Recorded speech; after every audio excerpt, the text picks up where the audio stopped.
అంబేద్కర్ కోనసీమ ముఖద్వారం అయినటువంటి రావులపాలెం నుంచి అలాగే విజయవాడ గుణదల మేరీమాత గుడి వరకు మరి ఒక పాదయాత్ర చేయడానికి మరి కొడమంచిల హరీష్ గారు ఇంటెలిజెన్స్ విభాగం మరి సెక్రటరీగా వారు ఉన్నారు. వారితో పాటు ఉన్నటువంటి మిత్రులు సుమారు 25 మంది ఒక పాదయాత్ర నిర్వహిస్తూ ఉన్నారు. ఈ పాదయాత్ర యొక్క ముఖ్య ఉద్దేశం ఏదైతే ప్రజల యొక్క ఓట్లతో నెగ్గినటువంటి నారా చంద్రబాబు నాయుడు గారి యొక్క ప్రభుత్వం ప్రజలను మోసం చేసిన తీరును వివరిస్తూ మరి వారిని గెద్ద దింపడం కోసం, అలాగే ప్రజల్లో మరి చైతన్యం వచ్చి తద్వారా జగన్మోహన్ రెడ్డి గారు మళ్ళీ 2029లో ఈ రాష్ట్ర ముఖ్యమంత్రిగా ఉండాలనేటువంటి ఆకాంక్షతో మరి మేరీమాత మరి గుడి వరకు కూడా ఈ పాదయాత్ర కొనసాగుతుందని చెప్పి ఈ సందర్భంగా తెలియజేస్తున్నాం. ముఖ్యంగా మరి ఏదైతే నారా చంద్రబాబు నాయుడు గారి యొక్క ప్రభుత్వం గడిచినటువంటి ఈ సుమారు 2 సంవత్సరాల వ్యవధిలో ప్రజలకు ఇచ్చినటువంటి ఎటువంటి హామీలు, ముఖ్యంగా రైతు సోదరులకి మరి 20,000 ప్రతి సంవత్సరం ఇస్తానని చెప్పిన వాగ్దానం గాని, లేదా అమ్మఒడి పేరుతో అమ్మ తల్లికి వందనం పేరుతో ఇస్తాననేటువంటి వాగ్దానం గాని, లేదా అన్నదాత సుఖీ అనేక సంక్షేమ కార్యక్రమాలు ఇస్తానని చెప్పి గెద్దనెక్కి ప్రజల్ని నట్టేట ముంచడం జరిగింది.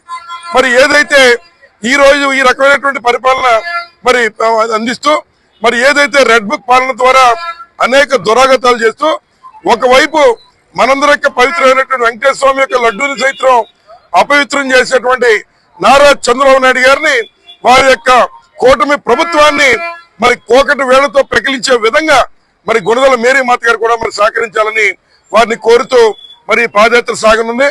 చాలా మంది యువకులు సుమారు 5-6 రోజులు పెట్టేటువంటి ఈ యొక్క యాత్ర మరి నిజంగా ఈ ఎండ ఈ ఉన్నటువంటి వాతావరణంలో రోజుకి సుమారు 8-10 గంటలు నడిచి మరి ఈ ప్రభుత్వం కళ్ళు తెరిచే విధంగా హామీలు అమలుపరచాలని కోరుతూ ఉన్నారు. అలాగే రాబోయేటువంటి కాలంలో మళ్ళీ జగన్మోహన్ రెడ్డి గారిని ఈ రాష్ట్ర ముఖ్యమంత్రిగా చేయాలన్న ఆకాంక్షతో మరి యువతంతా కూడా ఒక ఆలోచన చేశారు. తప్పనిసరిగా వారందరికీ కూడా మరి సహాయ సహకారాలు అభినందిస్తున్న వారిని, అలాగే వారికి పూర్తి సహాయ సహకారాలు అందిస్తామని చెప్పి సందర్భంగా తెలియజేస్తూ మరి ఈ కార్యక్రమం విజయవంతం చేయాల్సిందిగా ఉన్నటువంటి కార్యకర్త సోదరులందరినీ కూడా కోరుతూ ఈ కార్యక్రమంలో ముందడుగు వేసినటువంటి యువతందరినీ కూడా పేరు పేరున అభినందిస్తూ ఇవాళ మీరు వేసేటువంటి తొలి మెట్టు రేపు జగన్ ప్రభుత్వానికి నాంది కాబోతుందని మరొకసారి తెలియజేస్తూ మరి సెలవు తీసుకుంటున్నా.